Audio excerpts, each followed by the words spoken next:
today. Welcome back to News Now. Republicans' takeover of the U.S. Senate elevates longtime critic of Guam military buildup spending, John McCain, to the helm of the Senate Armed Services Committee. PNC's Washington correspondent Matt Kay spoke with Congresswoman Madeleine Bordallo about the changed political landscape. There's no love lost between Guam's Madeleine Bordallo and Arizona's John McCain, co-author of the build-up spending freeze and the next chairman of the Senate Armed Services Committee. Yet Bordallo, the top Democrat on the House Armed Services Readiness Subcommittee, is resigned to the reality that McCain will now have even more influence on build-up funding and timing. Well, that's one of the things that we thought about before the election, and of course now it's over and done with. And he's surely to be named as chairman. People of Guam are well aware of his objections over the years to the military buildup and some of the things that he's led, to put us into a kind of a stopgap. McCain, retiring Senate Chair Carl Levin, and former Senator James Webb were key in blocking government of Japan spending on the buildup. Bordallo.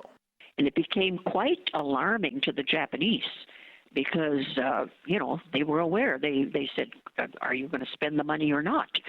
So, well, in our House bill now, we've lifted these restrictions, and we certainly hope that, the Senate will go along with this. At stake, almost $1 billion in Guam build-up funding. A key question now is if the Pentagon's completion of a build-up master plan required by McCain and the others will change McCain's views. Guam's Bordallo. I do believe that these documents will help to alleviate some of the hesitation from the senator and others in the Senate who were cautious about funding the realignment. Bordallo feels it's time to finally end remaining restrictions on build-up funding, no matter who's running Senate Armed Services. The Pentagon's depending on it, the Japanese are waiting for it, and the nation's national security demands it. On Capitol Hill, Matt Kay for PNC News. A 26-year-old man faces charges in a purse snatching near a hotel pool last week. Joe Castro-Newby is charged with theft of property as a third-degree felony with a special allegation of a vulnerable victim, a tourist. Police were called to a Tumon hotel last Thursday morning where hotel security had detained Newby. According to today's magistrate's complaint, a Korean tourist had indicated that a male individual snatched her purse and ran while she was near the hotel pool. Hotel employees told police that they witnessed Newby take flight and then apprehended him. The report also states that Newby told police that he had grabbed the purse because he needed money. He also said he smoked ice and owned a glass pipe recovered from his person. The report states the purse and its contents were valued at $650. There is a new Guam food code that is in effect for restaurants, cafeterias, catering services, and mom-and-pop stores that sell food that's ready to eat. The food code was passed back in 2013 and went into effect on November 5th. It replaced the old eating and drinking regulation, and Catherine Del Mundo says it focuses on preventing foodborne illnesses. There are 5 new things with the food code. The new code requires that managers have a basic understanding of the new regulations. It restricts employees who are sick from working with food. Food handlers are required to use gloves or utensils when touching ready-to-eat food. Food advisories are also now required for any uncooked or undercooked food. One of the biggest changes is the storage temperature requirements. Our cold holding temperature requirement was 45 degrees Fahrenheit and below. With the Guam Food Code, we changed that from 45 to 41. So now it's 41 degrees Fahrenheit and below. We kept our hot holding temperature, which is 140 degrees Fahrenheit and above. And the Guam Food Code is the island's new regulations that govern the safe and sanitary operations of the island's food establishments. Over the weekend, the Ganya Shopping Center held the 12th Veteran Art Show. The show, which began on Friday and lasted through Sunday, was titled Through the Eyes of a Vet. It's an art show that was comprised of a compilation of creative expressions from Guam veterans who share their experiences of life after deployment. The art, which included things like paintings, carvings, and even some cultural performances, was on display all weekend in the center court of the Ganyas Shopping Center. Any veterans who are interested in participating in next year's event can contact the Vet Center at 472-7160. And our very own co-worker and friend, Power 98's radio personality, Charlie Katbagan, better known as Mama Shar, has made it through the first round of The Voice of the Philippines and is getting a lot of media attention. PNT's Rizal Romanes has the story.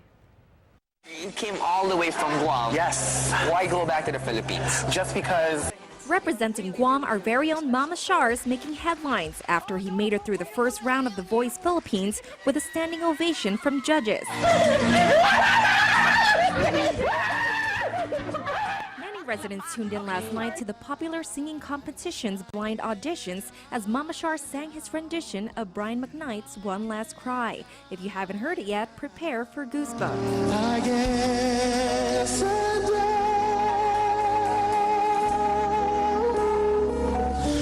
to my last cry.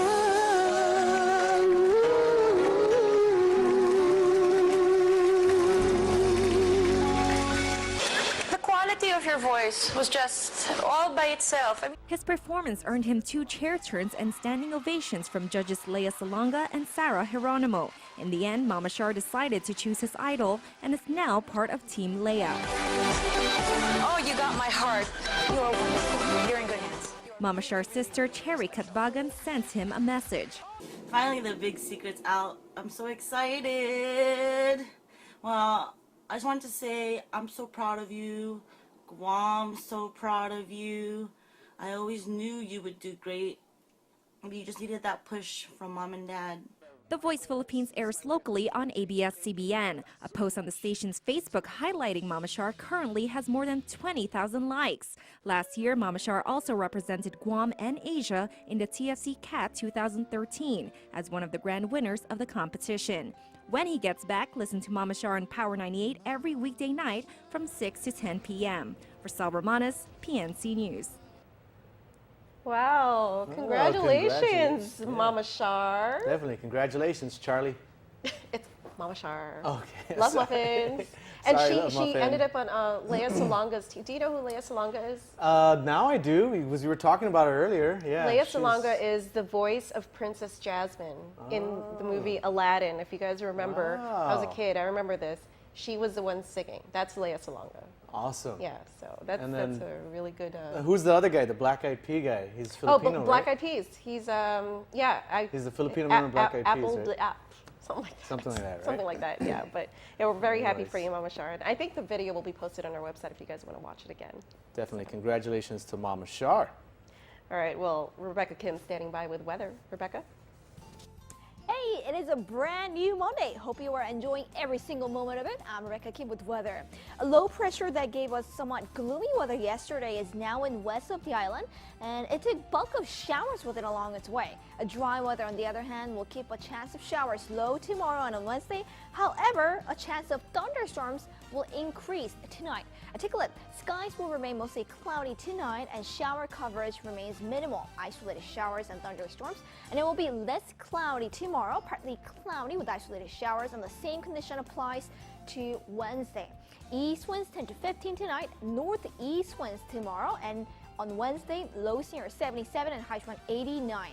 On Saipan, skies will remain mostly cloudy tonight, partly cloudy tomorrow and on Wednesday, and a chance of rain remains low at 20%. That's it for me, and stay positive, yo! This week is going to be nice and awesome, just like you.